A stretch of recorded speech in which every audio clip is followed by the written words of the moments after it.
There's a level of sense of urgency. The organization clearly does as well. To go with Ben Simmons, they added Jimmy Butler as well as Tobias Harris to supplement what they've done. J.J. Redick is a knockdown shooter. Now, all of a sudden, I appreciate what they've accomplished as it relates to getting balance. Yeah. So you'll look at the numbers, but how about the attempts? Their top three players all attempted 17 shots from the floor. Balance. And Joel Embiid, who can make the three, was pounding in the paint, which is why he made 20 free throws. They just don't have an answer for him underneath. Now, to be fair, as someone who watched the game, the Sixers low-key didn't really have an answer for Kyrie Irving either. He missed a couple shots at the end of the game that he normally makes, little floaters and layups or whatever, but like what they would do with Kyrie Irving is like J.J. Redick's on him. He's going right by him. And they would run a pick and roll. Joel Embiid's on him. Go right by him. Like, as much as Joel Embiid was dominant, so was Kyrie Irving. But I'm looking at the Eastern Conference, and this is something I've said all season. I don't know who the best team in the Eastern Conference is. I just don't know. But there's no one that really has an answer for Joel Embiid. And I feel that way. Do you know who else feels that way? Joel Embiid. Let's listen to Joel Embiid talk about the competition. First of all, I'm glad we got the win. Second of all, this is one of the best defensive players in the league. And third of all, I've been hearing that these guys can't guard me better than anybody else, so I just have to come out there and show that I'm the most unstoppable player in the league. I'm the most unstoppable player in the league. Probably not true, but I love him saying it. I love him saying it too. The one thing about being a competitor, however, is you got to pump the brakes a little bit. We can't forget the fact that the Celtics had beaten them 10 or 12 games. And just the previous time they played, he was at the podium humble. Yep, he was. Saying that it was not a rivalry. That's a good so memory, Mr. Rose. Go from situation to the next game like these guys don't have an answer for. But you know the difference between winning and losing? That's the difference between winning and losing. When you lose, you're humble. It's not a rivalry. They beat us all the time. When you win, you're like, I'm unstoppable. No one can stop me in the world. It's just the difference of the emotions that come out after you win and lose. Now, no one can stop Joel Embiid. But Marcus Smart tried. Let's take a look at how Marcus Smart tried to stop Joel Embiid. Look at this right here. So, that was a minor bump, and that's a major bump right there. What do you think about Marcus Smart going after Embiid like that? I like the competition of the play before that. Marcus Smart tried to go for a steal. Clearly it seemed like he got all ball. The officials called it a foul. Yep. So they got tangled up the play before. So that play was just a progression of that contact between those two players. I like the fire. I like the emotion. No fisticuffs were thrown. And that's what it's going to take, that level of engagement to beat one of these teams. Like, both of these teams have the same expectation that they should make it to the conference finals, that they should make it to the NBA finals. And you talked about it earlier. The reason why no team has been able to distinguish themselves is because you haven't seen any of these teams win the East. No. Because LeBron was there. Yeah, LeBron's won the East the last 4 years. So now when you look at Toronto, you can say the same thing. Kawhi showed me that he's unstoppable too. Kyrie showed me he's unstoppable too. The Greek Freak probably is going to win MVP. He's unstoppable as well. So it's going to be interesting to see which one of these guys can actually lead their team out of the conference. You've low-key dropped two pieces of information just so far on this show that you've never really committed to up until this point. Number one, Jalen Rose, put you on the spot. Who's going to win the East? The Sixers. Who's your MVP? Harden. Really? But you think Giannis is going to win? I think Giannis has a great opportunity to win, but Harden has given me more what I consider Heisman moments. 50-point games. The dude averaging 37. Well, we will get to that, but we start with some of the stiffest competition that the Sixers have to win the East. The Toronto Raptors. They played against the Thunder, and the Thunder had a furious comeback in the fourth quarter to knot the game up. It went to overtime, and in overtime, the Raptors were dominant. They took over. They won this game on the road against a very good Oklahoma City Thunder team. Do you remember when the Raptors were number one in the East early in the season, and it just seemed like they were going to coast their way into the number one seed? They've low-key put it together, and they have a nice run going right now. Are we sleeping on the Raptors? Snoozing, yes, ambient. And the one thing about it, though, I can't blame you because you haven't seen this group of guys have the level of success that they hope to have this season. Yep. Pascal Siakam is probably going to win what award? most improved. Definitely. Okay, that means there's a leap there. For Fred VanVleet, he's established himself as one of the best backup point guards in the game.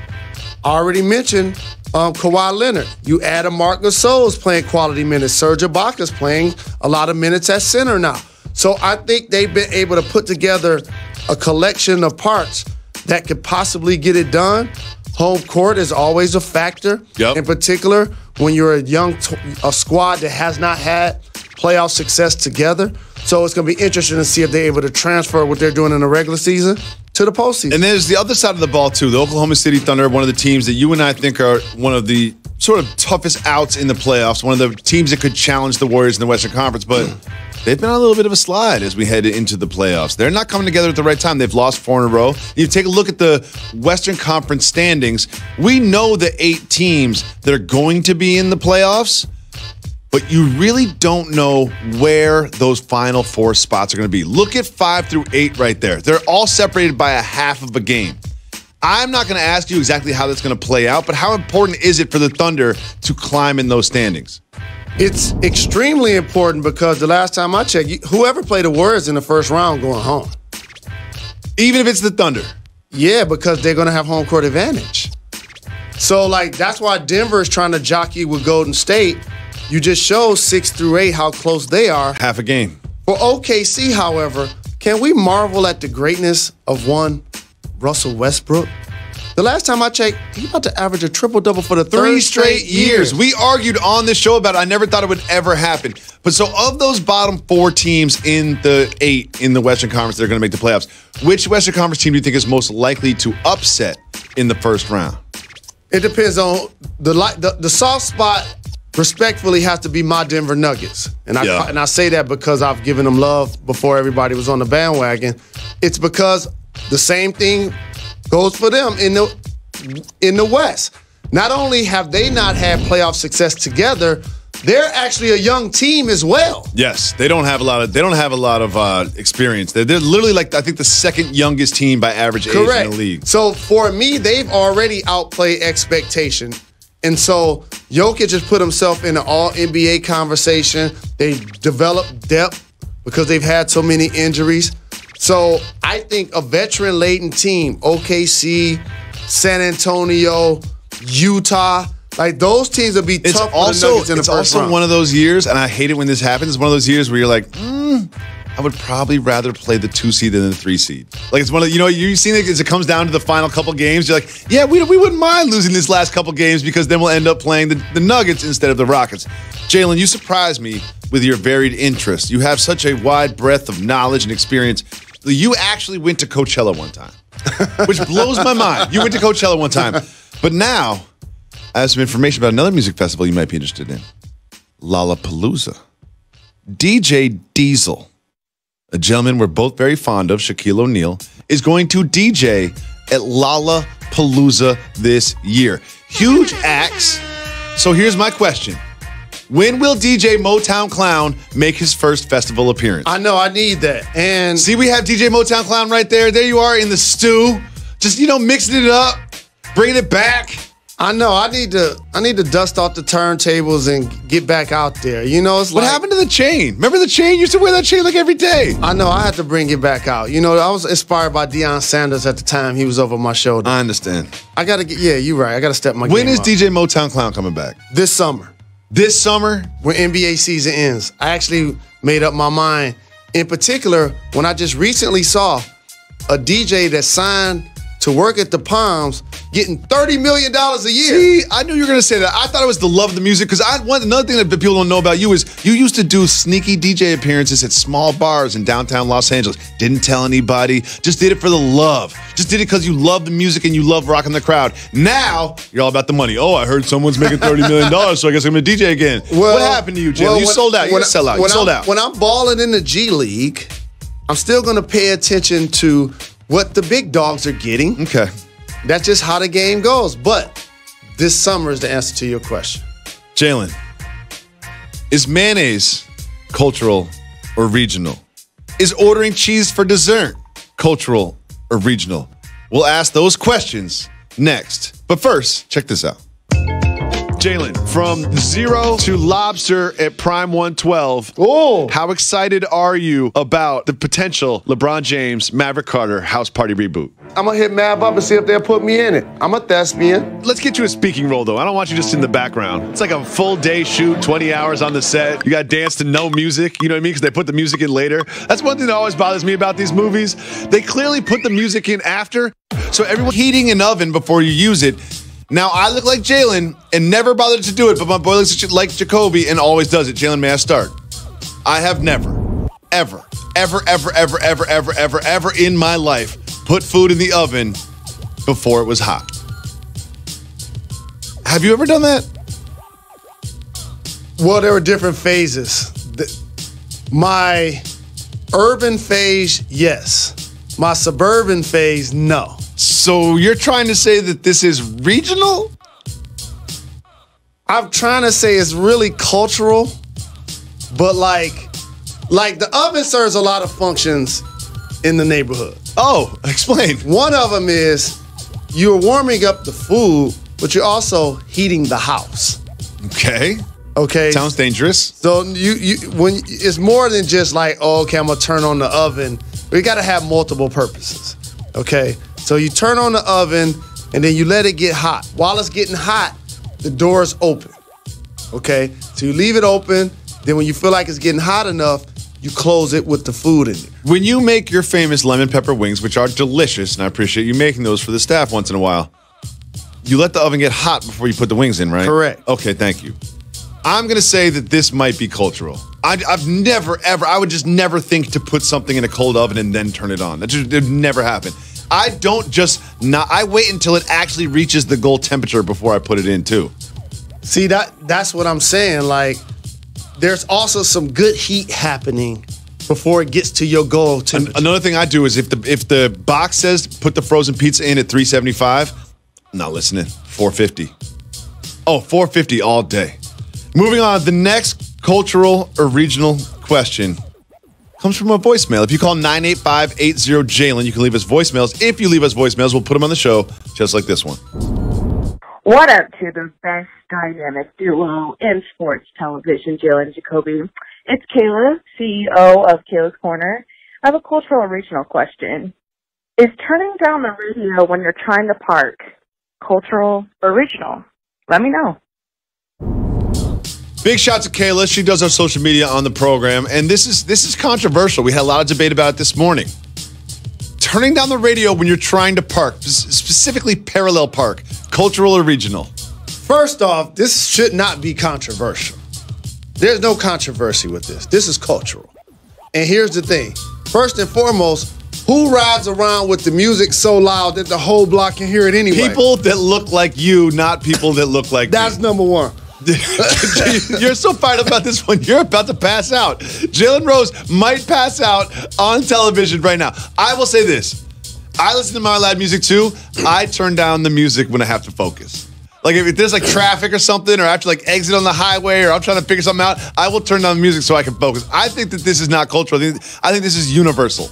I think it's cultural because the music has to be loud in the first place. In the first place. People like me, we're listening to podcasts now anyway. Correct. We're listening to podcasts. We need to know what happened with Adnan Syed. People that look like me, we want the music so loud that the entire block hears the lyrics to the song that we're playing. I'm excited about this next question because you do something super weird I'm excited to talk about. The next question comes from Twitter, and it is from Dahl, and he says, circling around whenever you have to talk on the phone, cultural or regional? Universal. Universal. This is universal. This is like, you should not open someone else's mail. But people don't realize, even if you don't have something to hide, it's almost like when you're on the phone, the person that's with you doesn't have to hear what you're telling the person on the phone call. I feel uncomfortable whenever I'm having a phone conversation that someone else can hear. If I'm ordering something at a bodega or whatever, I don't like other people listening to my phone conversation, so you got to keep it moving. But Jalen, please display to the people, pick up your phone, show them how you talk on the phone. That's how Jalen talks on the phone. Take the one shot of Jalen Rose right now. This is how Jalen talks on the phone. He doesn't hold the phone up to his head like a normal person. You talk into it and then listen and then talk and then listen. I've never understood this ever. Well, it's like a walkie-talkie. It's not like a walkie-talkie. It's like a phone. There's one part that you listen to and one part that you speak into. I've never understood this about you, and this is one of the idiosyncrasies I love about you. But you know what else? You ready for this? That's why you're fortunate enough to have 2 ears, 2 eyes, and 1 mouth. So you can do a lot more hearing and seeing than speaking. In other words, when I'm on the phone, I'm getting my point accomplished. And you're not listening to whatever they're saying. And I'm not listening to what they're saying. You're the best. I'm never talking to you on the phone again. I'm never talking to you on the phone again because I know you're not listening. This makes a lot of sense to me. A lot of things about our past make sense right here and right now.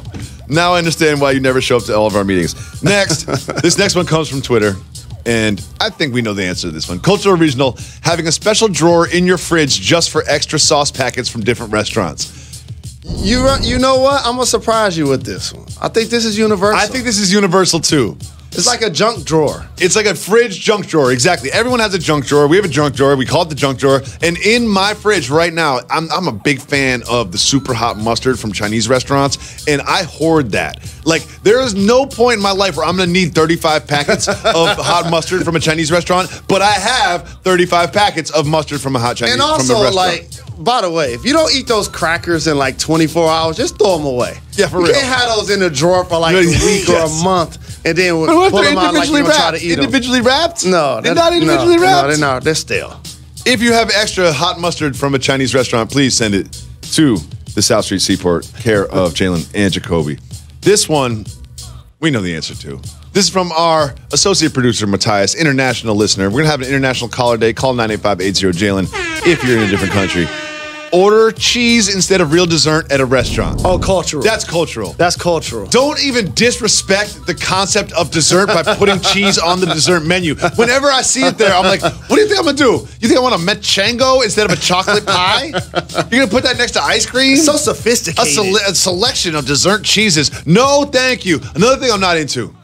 I don't want dessert wines. No. No. I do not want sweet wine. No, thank you on the sweet wine. No, thank you on the dessert cheese. You know what dessert's for? Sweets, indulging, chocolate, ice cream, pie, coffee, maybe some bourbon if you're getting crazy. And also, when people are at a restaurant, they order different. And here's what I mean. Explain. When somebody else is picking up the tab, they ordering soup, salad, meal, appetizer, drinks, dessert. That's what I do when you. That's what I do when you take me out to dinner. But when they're paying for the bill, just entree. Yeah, that's it. I'm good. Let's be efficient with it. Another thing is here's another thing is if you're at home or hosting somebody, you would never ever break out cheese for dessert. But why at a restaurant do they make this an option? Like if you would never do it at home, you probably shouldn't do it at a restaurant. Finally, cultural or regional. This is from Alex. So this is mayonnaise. This is controversial. Oh, this is a new category. We have cultural, regional, universal, medicinal, and now controversial. Yeah, this is controversial. Why is this controversial? Because I wanted to say it was cultural. It's cultural. But then I thought about it, like different regions of the United States use mayo more than others. Oh, so it's regional. We have a word for that. It's called regional. On certain things. I'm a person that usually if I put mayo on it, it's a substitute for like ketchup or for like mustard. And then I realized I was using both. So I would make a hamburger and put mayo on it. Mayo and ketchup. On the bread. Mayo and ketchup is easily the superior dipping for fries. Correct. Mayo and ketchup is clearly the superior dip for fries. It's no question about it. I would say that mayonnaise as a concept is cultural. And I would also say that something that you do is getting a hard-boiled egg and putting mayonnaise all over it. That's not cultural or regional. That's individual to Jalen Rose, and it's also absolutely disgusting. It's called an egg salad. Deviled egg. James Harden had over 50 points. Ballin'! But the Rockets still lost. Why do the Rockets lose when James Harden scores over 50? We don't know, but we will explore right after this. With all that USA offers, why go with anybody else? We know their rates are good. Header in the NBA on ESPN starting at 8, the Pacers against the Thunder, and then in the nightcap, The Lakers go against the Jazz. Will LeBron play? Who knows? Every day you can stream on ESPN Plus The Boardroom featuring Kevin Durant, Rich Kleiman, Jay Williams, and many others speaking about business and life. And every morning, come on, get up with the Get Up crew. They'll be talking about Zion. They'll be breaking it down, the latest in the bracket, and Jalen will be wearing a fancy outfit. Tune into that. Coming to you live from the South Street Seaport in Pier 17, brought to you by Heineken. Welcome back to Jalen and Jacoby. Jalen Rose. Last night, the Rockets played the Grizzlies. I didn't pay attention to it because I figured, you know what? The Rockets are going to blow them out. James Harden scored 57 points. Again, James Harden scored 57 points. But guess what? The Rockets lost the game. They're only 4-3 when James Harden scores 50 or more points. Are the Rockets too James Harden focused?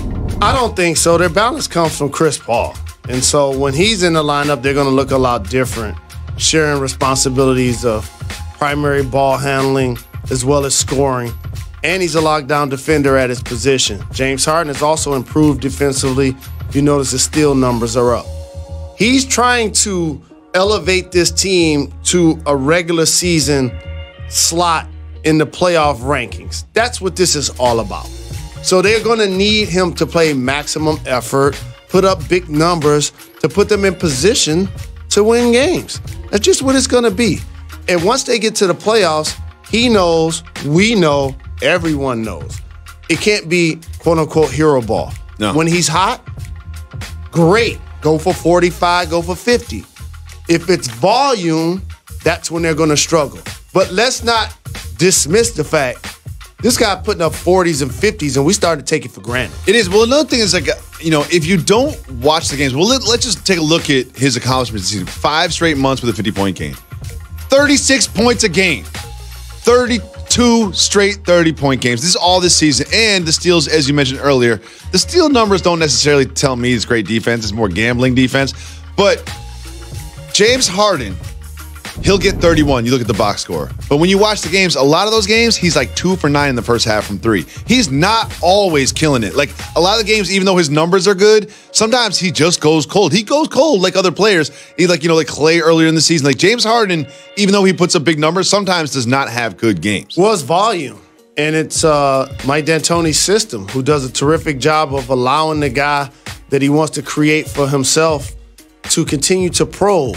Steve Nash was one of the first guys in the modern day, if you look back at all footage, that would dribble the ball from the top, dribble it to the wing, dribble it underneath the basket, Yeah, Steve dribble Nash it out the other side. He's the first player. He does it like he's playing 21. Like there's no out of bounds. He was the first player I've ever seen dribble under the basket like routinely, like 10 times a game. Correct. And so that's the same system that James Harden now plays in. The difference is he's 6'5", he's a lot stronger. So when he gets to the bucket, it's a basketball foul. He finishes, yeah. So that's going to elevate his numbers. And he's done a terrific job this year. Right now, he's my MVP. So, Jalen Rose, how do you feel about healthy players resting? I can't stand it. Okay. Well, guess what? Kyrie Irving was very honest about this practice. And Kyrie Irving had this to say about rest. I love it. Would you want to get a game or two off before the playoffs? I'm definitely taking some games off for the playoffs. It just makes no sense to put emphasis on these regular season games when you're gearing up for some battles coming in the playoffs. It makes no sense to put emphasis on these regular season games when you're gearing up for the playoffs. This makes perfect sense to me. Makes perfect sense to me. Like, hey, we're locked into our seed. We're pretty much going to be where we are. It makes no sense for me to waste my time and energy on these games that don't mean as much as the games that mean more later. I understand this methodology. I do think that the world is round, but I totally understand what Kyrie Irving is thinking on this. Jalen, how do you feel about it? I can't stand it. Here's why. Why? Say they go into the final week of the season. They don't have a seed locked up. That's incorrect. Well, I'm not saying right now, but when they will at some point. And all of a sudden, you've spoken that into a microphone and you're tied with another team. You gonna take the games off? depending. But he said, I'm definitely taking some games off. He said, he wasn't even quit. He didn't say he wasn't like, maybe we will. We'll see how it plays out. We'll see where our seeds are, see how important the games are. He was like, I'm definitely resting. No. Because I'm definitely resting. He said, it makes no sense for me to play every game. And I'm with him on this. If you look at his facial expression and his eyebrows, it's almost like I look when Bill Simmons wanted me to do the cinnamon challenge. He was like, play the games. Like, play basketball games? Play You game? want me to tie up my shoes and play a basketball game? When we gearing up for the playoffs? Yes. Well, playing in those games put you in playoff position.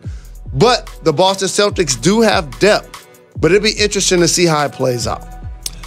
It is time for Soft Move or Boss Move. Jalen Rose. France won the World Cup in 2018. And you get a trophy when you win the World Cup. The country does. It's not a cup for some reason, which I don't understand. Can't put anything in there. Can't drink anything out of it. But Paul Pogba, one of the leaders of the French side, went out and made his own championship rings for the entire team. Making your own championship ring, even though it's not sanctioned by the championship that you won, is that a soft move or a boss move? This I consider a boss move. Oh, really? Because there was a period of time in my life as somebody that lost two championships in college and one in the league, and people that try to come up to me and kiki and snicker about the fact that I don't have a ring. So I like to every now and then remind them I could buy whatever ring I want. And there are a lot of rings that people won championships with that are on eBay currently. Okay. So you think this is a boss move? You know, you won a championship. So we have been voted as the best sports podcast before. We've won some awards based on the work that we do in this studio. At what point can myself and the staff expect to get our rings? So they make candy rings. They make rings and bubblegum rings. They make rings in cereal boxes. They don't make bubblegum rings, Jalen. They don't. They make pops. diamond rings. Ring pops. Those aren't bubblegum, dog.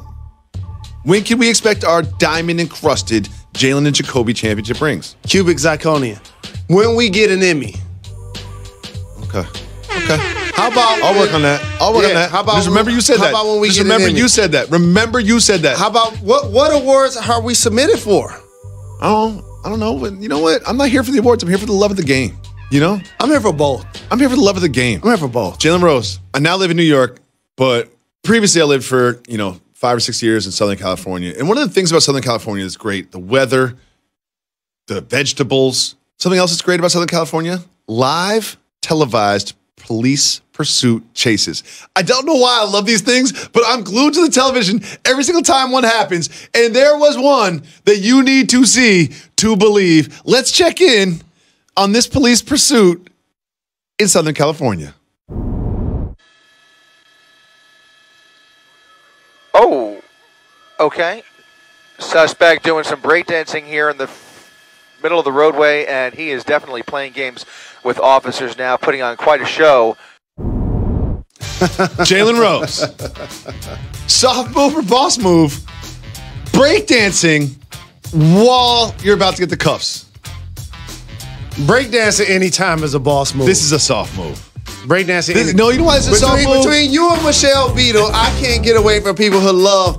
Do you know why this is a soft move? Can I explain to you why it's soft? No floor work. He did no floor work. He's just all up rocking. You gotta get down the floor. I want to see some back spins, some head spins. I want to see some floor work. You can't do floor work. Show me your versatility. On the concrete. Oh, that's not true. Cement. Oh, that's not true, Mr. Rose.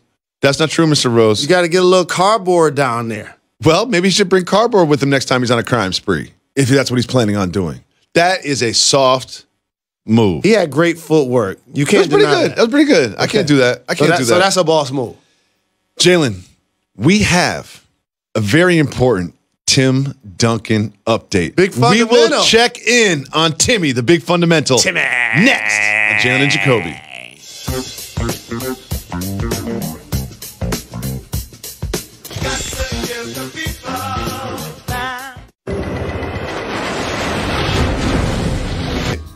First, Tim Duncan has a new look. Keep it moving or hit the brakes. Hit the break. Let's check in on the big fundamental. Look at the retirement on Tim Duncan's head.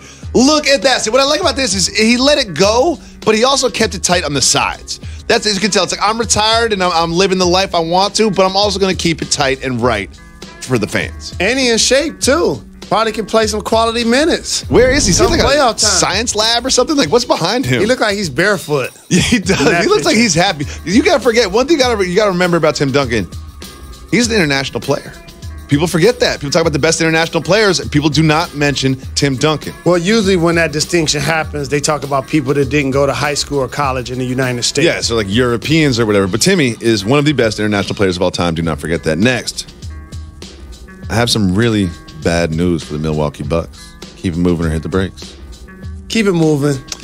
You know the news is Mirotic could be out for 2 to 4, should be back for the playoffs, or at least the second round. Hopefully they get back Brogdon, too.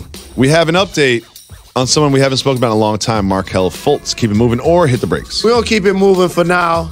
I know he's still trying to get healthy. He's in Orlando. I'm wishing him luck to start the offseason and next year. We also have an update on someone else we haven't spoken about in a long time. A gentleman by the name of Jimmer Fredette. Keep moving or hit the brakes. Hit the brakes on this one. We have an announcement, ladies and gentlemen. My guy, Jimmy Buckets, is back in the league. Jimmy Buckets, he'll put 50 up when he's in the G League. He'll put 100 up when he's in China. But for some reason, when he's in the NBA, he doesn't perform the way he has in other leagues. But Jimmy Buckets is reportedly going to be a member of the Phoenix Suns. How do you feel about that? They're still tanking. This is further evidence.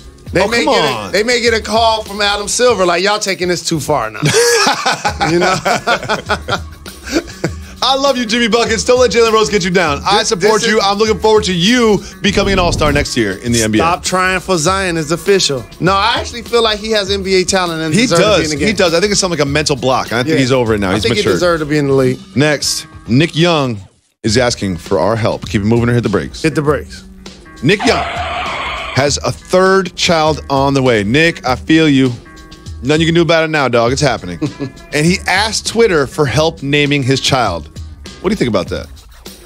I think that he already has the name. And he's going to get so many suggestions. He's just going to get so many suggestions. Then one of them is going to hit it. So much intrigue around the baby coming. It's creating a celebration for a guy that's no longer in the game. What team does Nick play for now? He's not in the league currently. Oh, wait, what team does he play for now? He's not in the league. So Jimmer Fredette's got a team, but Nick Young does not. Well, shout to your impending child, Nick Young. Next, a woman gave birth to a child. Was not Nick Young's, but it was very significant. Keep it moving or hit the brakes. Hit the brakes. A woman in upstate New York gave birth to a 15-pound baby. Sound like a lobster. A 15-pound baby. That does not sound like a lobster, Jalen Rose. What do you think about a 15-pound baby? Offensive lineman. Offensive lineman. Right off the offensive and defensive lineman. Yes, right off top. Nick Saban has already committed to recruiting this child. Yeah. He will be in Alabama in 18 years. Jim Harbaugh has already offered a scholarship. And next, a little bit don't get fired. We have a Robert Kraft update. Keep it moving or hit the brakes. Hit the brakes. Robert Kraft's lawyers have filed a motion to suppress the evidence in the solicitation case. Jalen, can you imagine what kind of evidence that he doesn't want to get out to the public in regards to this case? I want to start a petition to prevent all of us from seeing the actual footage. I support this motion. I support this motion because if that footage does come out, it's going to be on TMZ. It's going to be on SportsCenter. We don't need to see this. Robert, we know what allegedly happened. Bobby, Mr. Kraft. We know what allegedly happened. I don't want to see what allegedly happened. Jalen, if you were his lawyer, what would you advise Mr. Kraft to do? Plead guilty. Just do it. Take the deal. We don't want to talk about this anymore. Take the deal. We know you did it, dog. We know you did it. And society is so superficial that not that it's an act that I feel like is, if he was not involved in the trafficking part, I'm just going to say that part. Hopefully It seems like this case has moved away from that word and more towards the solicitation word. Correct. Yes. So let me just get that out there. So with that being said, what ends up happening in these situations is people are going to remember him for being an owner, being a champion. I think this is just be a footnote to what he got accomplished if he does not allow the video to come out. But I will say this. You're talking about the public image, his reputation, his legacy. But personally, he's going to hear jokes about this for the rest of his life. Until he is gone from this planet, he will still hear jokes about this, and he will never live this down. He got the kind of money that he don't have to listen to anybody. That's a good point. He could be on an airplane all day. You know who doesn't have money? NCAA athletes. And they put out a commercial of what the day in the life of an athlete is. And you were an athlete in the NCAA. We'll see how what they want us to perceive compares to the reality of being an NCAA athlete next on Jalen and Jacoby. Scribe, take this down. For far too long, people have been left to wonder what ingredients are in their beer. As your leader, make that handsome leader, I shall put an ingredients label on every case of Bud Light. This way, the people will be sure that the kingdom's favorite lighteth lager is brewed with the finest ingredients. That was really great. Did you get that? Oh, was I supposed to be writing that down? I was drawing this pony. Bud Light. No corn syrup, no preservatives, and no artificial flavors. I've been really trying, baby. Trying to hold back this feeling for so long. Biggie bag, huh? It's new from Wendy's. It's everything you ever wanted for just $5. Everything I ever wanted? Wendy's bacon double stack, 4 nuggets, fries, a drink, and the spelling bee medal you lost in 2nd grade because you couldn't spell soliloquy. It really is everything I ever wanted. Get a bacon double stack with a 1/4 pound of fresh beef, nuggets, fries, and a drink for just $5. Wendy's Biggie Bag is everything you ever wanted. Sorry, I'm going to need all that back. Really? I can't believe it. I've been playing 4-on-4 with a barbershop quartet. Pass the ball, pass the rock. You're a founder of a charter school helping children of Detroit. You are an NBA veteran. You are also well known as a collegiate athlete. So you know better than anybody what a day in the life of an NCAA athlete is. Well, the NCAA put out a commercial spot describing exactly what that is. Oh, they did. Let's take a look at it.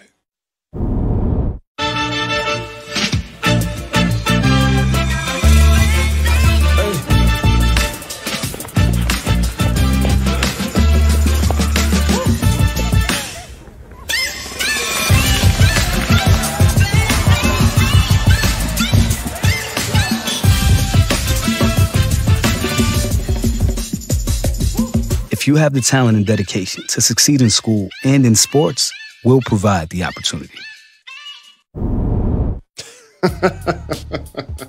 Jalen, that's what college life was like for you, right? No. That's what college life was like for you, right? No, absolutely not. What do you mean? That was so cheesy. What about this? That was so corny. That's not what you were doing in college? Not at all. Normal day in the life. You wake up in the morning, you're tired from the night before. Okay. First off. Okay. You're scrambling for your breakfast. This is before these meal plans that the players and people now have. Nutritionist, yep. Yeah, you're scrambling for your first meal. I'm eating Better Made chips. Well, he woke up and went right to class. That's what you did every day, right? Well, our room didn't have, I stayed in a dorm initially. We didn't have showers. We had to go to the end of the hall to shower. So what about this? After the game, like when you had a big game against a Big Ten rival, after the game, just like this young man did in the commercial, you went straight to the library after the game, right? Oh, no. They showed us what a day in the life of a student athlete was. You went straight to the library after the games, right? No, I went one time to the Michigan Student Union, and there was an amazing party happening. Wait, what was that word? Party? I'll never forget. I had just won a couple of $100 because I bet on the Giants to beat the Buffalo Bills. Sports gambling is illegal, Jalen Rose. And it wasn't over the table. It was under the table. Okay. And I bought a Giants triple fat goose coat. I was walking up the stairs of the student union. It's probably like 100 of them. It was a lot of people. It was a party going all the way up. And all of a sudden, I almost get to the top. And then I dropped the 40 ounce that I was hiding inside of the coat. And the glass broke, and it just bounced all the way down the stairs. Jalen. And I just looked around like, whose was that? You want to know the most unbelievable part of that commercial was? He went to sleep in a sweatshirt. Like, who does that? Who goes to sleep in a sweatshirt? Who goes to sleep in a sweatshirt? Jalen, we talk about Kevin Durant a lot in this show.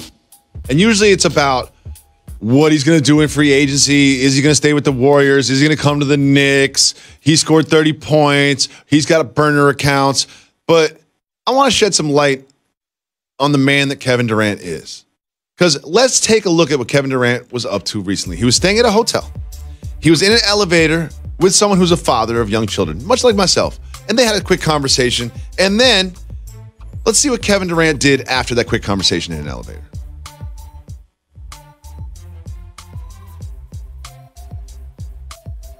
Kevin Durant went to the gentleman's room and brought pizza for his kids. So they're staying in a hotel. They're out of town. Looks like there's at least 2 kids there. Kevin Durant, former MVP, 2-time finals MVP, showed up to the room while they're watching basketball with pizza for the children and gave them pounds. Big shout out to Kevin Durant for doing this. You know what this reminds me of? Something that Jalen Rose would do. I always clown you on the show, but you're always buying food for the staff. You're always being nice. And I just want to shed some light on the bright side of Kevin Durant. That was his Mean Joe Green Pepsi commercial moment. It was. It made me happy. Kevin Durant, you can stop by my house and bring us pizza anytime. We'll be back on Monday. Enjoy the tournament.